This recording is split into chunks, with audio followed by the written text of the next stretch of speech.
in every capital of every state, we are saying in one loud voice, no more. I salute the sheriffs in Oregon that have said we will keep our oath. And I'm sad to think some will not keep their oath to defend our rights and the Constitution they promised to defend. From this day forward, we are watching you, and we will vote to replace you if you do not defend the oath that you swore to keep and defend. If you love your freedom, and I believe you do because that's why you're here, if you are not registered to vote, register.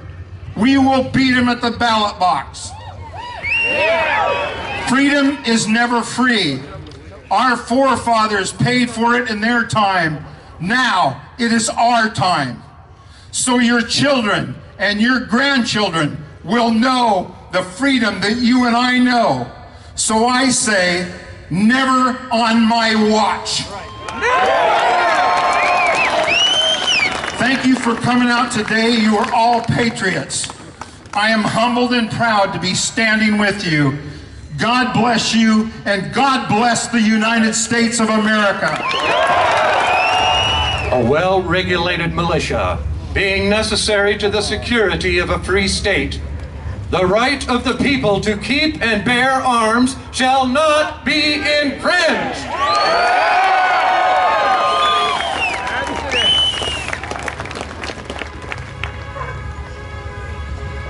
Now, a document that precedes the Constitution and the Bill of Rights, the foundation from which everything else was written. In Congress, July 4th, 1776, the unanimous declaration of the 13 United States of America. When in the course of human events, it becomes necessary for one people to dissolve the political bands which have connected them with another, and to assume among the powers of the earth the separate and equal station to which the laws of nature and of nature's God entitled them, a decent respect to the opinions of mankind requires that they should declare the causes which impel them to the separation. We hold these truths to be self-evident, that all men are created equal, that they are endowed by their Creator with certain unalienable rights, that among these are life, liberty, and the pursuit of happiness. That to secure these rights, governments are instituted among men, deriving their powers from the consent of the governed. That whenever any form of government becomes destructive of these ends, it is the right of the people to alter or to abolish it, and to institute new government, laying its foundation on such principles and organizing its powers in such form as to them shall seem most likely to affect their safety and happiness. Prudence, indeed, will dictate that governments long established should not be changed for light and transient causes. And accordingly, all experience hath shown that mankind are more disposed to suffer while evils are sufferable than to right themselves by abolishing the forms to which they are accustomed. But when a long train of abuses and usurpations pursuing invariably the same object evinces a design to reduce them under absolute despotism, it is their right, it is their duty to throw off such government and to provide their new guards for their future security.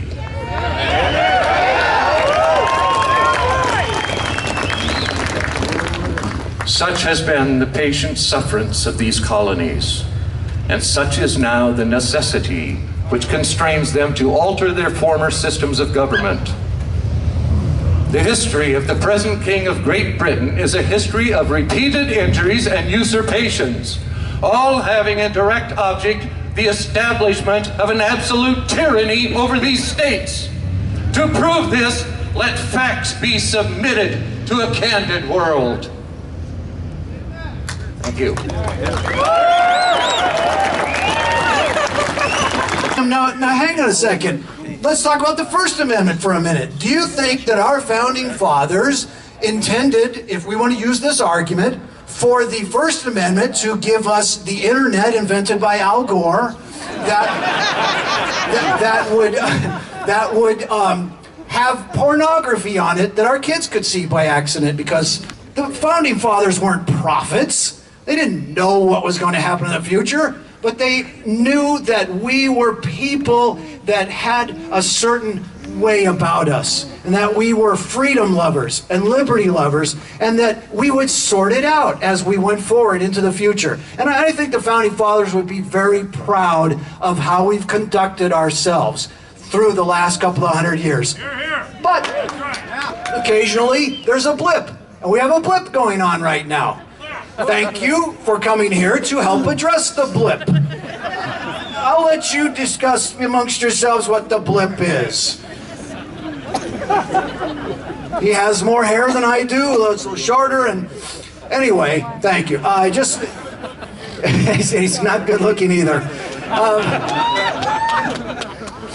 Anyway, I want to thank you for coming out. This obviously was way beyond expectations, I believe. One of the things that I wanted to make sure that you say thank you and support. There were several businesses, they're not sponsoring, they're not giving money, they're not supporting, but they're supportive of what we're doing. Just down the road is Adam's Rib Smokehouse. By the way, 10% off if you come in healed. All right? Oh, you want me to do them here? All right. Seriously, he give you 10% off your meal. Now, don't all go at one time, you know. Wander in, because, anyway. All right, so I also want to thank, let's see, Casey's is doing the same thing. He's not giving 10% off, but tell him I said so, and let's see what happens. You guys sort it out. Casey, he'll be fine, I'm sure. What can I say? Wow. This is just amazing. I can't tell you how proud I am to have you all here. It's just absolutely astonishing. And I want to thank the guys that put this together, you know, just grassroots bunch of guys. Did something we could have never done. There's so many people. I mean, every one of you guys is such an important part of this. Louder. You are all our brothers and sisters in arms, and it's so exciting to see you. And I also want to make a special thank you to the sheriffs who've been stepping up, not just in Oregon, but all across this country, from New York to California. Sheriffs are stepping up and saying, no way. And I think that's really, really exciting.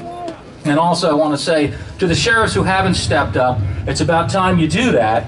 And remember that you guys are elected. Let's keep that in mind, okay? Let's face it, we got a war of our lives on our hands right now. I've never seen anything like that. Now, we got a lot of friends in this building, but we also got a lot of people who hate you. And they hate you because you believe in freedom. And they have to know that we're not going to take this. Here's the thing that's so ironic and so hypocritical, is that when we have school children being gunned down, we tell them that their teachers and their principals are not allowed to protect them. But every person who works in this building has armed guards everywhere they go. All right? You can't walk from one end of this building to the other without dealing with many, many armed state police. You can't sit in a hearing room without having a man there with a gun. Are these people more important than our babies are? So what we're going to do is, I want to thank every one of you who came over to the table. I want all of the guys and ladies who've been supporters of us so long, and I want to remind you that if you can't get to us, you can always go on our website and sign up to get our emails, because that's how we're going to fight this, by letting you know what's going on. And we're going to tell the Burdicks and the Przanskis and all of these other people that we are not the enemy. They may be the enemy, but we're going to win this battle. Thank you guys for coming out. Are you going to let them take your rights away? There are people who are sitting in Congress right now who do not believe that you deserve those rights, that you're entitled to those rights, and they intend to take them away. Are you going to let it happen? No! There are media elites like David Gregory who can commit a federal crime on national television do it right in front of God and everybody, and the police say he gets a pass because he's one of the elites who carries water for the gun grabbers of America. Are you going to let him do it to you? No! Now, I only brought a cheat sheet because there's a guy I admire very much, Lieutenant Colonel Jeff Cooper, and I didn't want to mess up this quote. Cooper, if you don't know, wrote The Art of the Rifle. He created what is now the Front Sight Training Institute down in the Southwest. And I thought this was perfect. It's always been one of my favorite quotes. The rifle itself has no moral stature, since it has no will of its own. Naturally, it may be used by evil men for evil purposes, but there are more good men than evil, and while the latter cannot be persuaded to the path of righteousness by propaganda, they certainly can be corrected by good men with rifles. And that's the only thing that's true about this debate. The only thing that's going to stop a bad man with a gun in a place like Sandy Hook Elementary School is a good man with a gun. You're going to hear from so many great people today, and I don't want to repeat what they're saying, but there's an argument I've been hearing that I want to put to rest, and some of you are nice enough to email me or call me and say, well, what would you say to your friends who say this? There are people who will tell you or ask you, why do you need to have an AR-15? That's right. I have 3 of them. Not a one of them has killed anybody, and as long as I keep them in my safe, not a one of them is going to kill anybody. They might kill a few coyotes, but nothing else. But I want to tell you something. I'm going to give you an answer to this if you don't have it already, and some of you already know this. We have a right. The founders of this country threw off tyranny. The words of the Constitution and the Declaration are important to remember today, and they're just as valid today. No matter what the technology, as Bill pointed out, no matter what the technological changes, they are just as valid today. They threw off tyranny, and they were smart enough to look 250 years in the future to today and say someday the same tyranny that we threw off over the seas might actually come back to us, not from outside our borders, but from inside our borders. When somebody asks you this, why do you need it? Here's my answer. I have a right. And that right is written in the Constitution. And with rights come costs. Bill mentioned the pornography that invades your home inadvertently because of the internet. That's one of the costs of freedom. When people like me get on the radio, we say things, and I'm sure I've offended at least one of you once, sometime in the last 20 years. And if I haven't, I'll get around to it. That's one of the costs of freedom. But here's what we do with rights. 50 years ago, a woman refused to give up her seat in the front of a bus, not because she needed to be in the front of the bus, but because she had a right to be treated like everyone else. If you go to church, you do not have to explain to anybody, least of all your government that is supposed to serve you, why you need to go to church, why you need to worship God, because you have a right to worship God, and they can't take it away.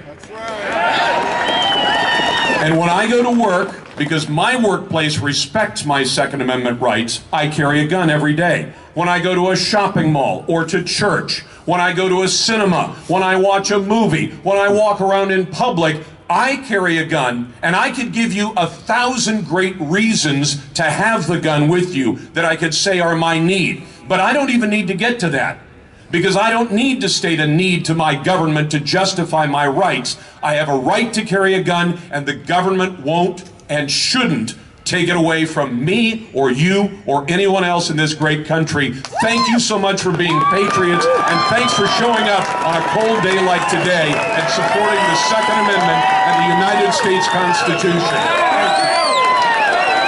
Number 8, by special argument, cause the breakdown of old moral virtues. honesty, sobriety, continence, and faith in the pledged word, and ruggedness. There's that word ruggedness again. A rugged individualism. That's what our country was founded on. And God bless the founding fathers. They recognized that this kind of stuff was going to happen because it happened all through history, right? Okay, all right. So this is it. They have implemented every last one of the 9 rules of communist revolution that I just outlined. The last one, and I want a big heck no after this one, caused the registration of all firearms on some pretext with the idea of confiscation and leaving the population helpless. Heck no! Heck no! Heck no! Heck no! Heck no! Heck no! So first of all, this federal government is supposed to do only 2 things: interstate commerce and defend the nation. And that's what we're here for today. We have a right to bear arms, and we all pack our guns. We have a right to bear arms, and we have the right to take our country back because it's supposed to represent us. Fisher Ames said, the Bible's the best book of its times, the best history book, the best English book. It makes us all the same. That's my ancestor. He wrote the First Amendment. He proofed the Bill of Rights. He gave the eulogy for George Washington. Read about him. Now, that's a fine foundation to come from, and I'm very proud of that. Family of Massachusetts. And I'd like you to pull his stuff up and kind of read some of that stuff, what he has to say. Some of the principles that he stood for, and most of those men, the left, wants to remove God from our Constitution. They want to remove it, your Bill of Rights they want to remove your Bill of Rights from you so they can take this country for socialism, communism, fascism. Hey, thanks for coming! Rights recognizes this and builds the barricades that need to be in place. Right on, sir! I say the Second Amendment is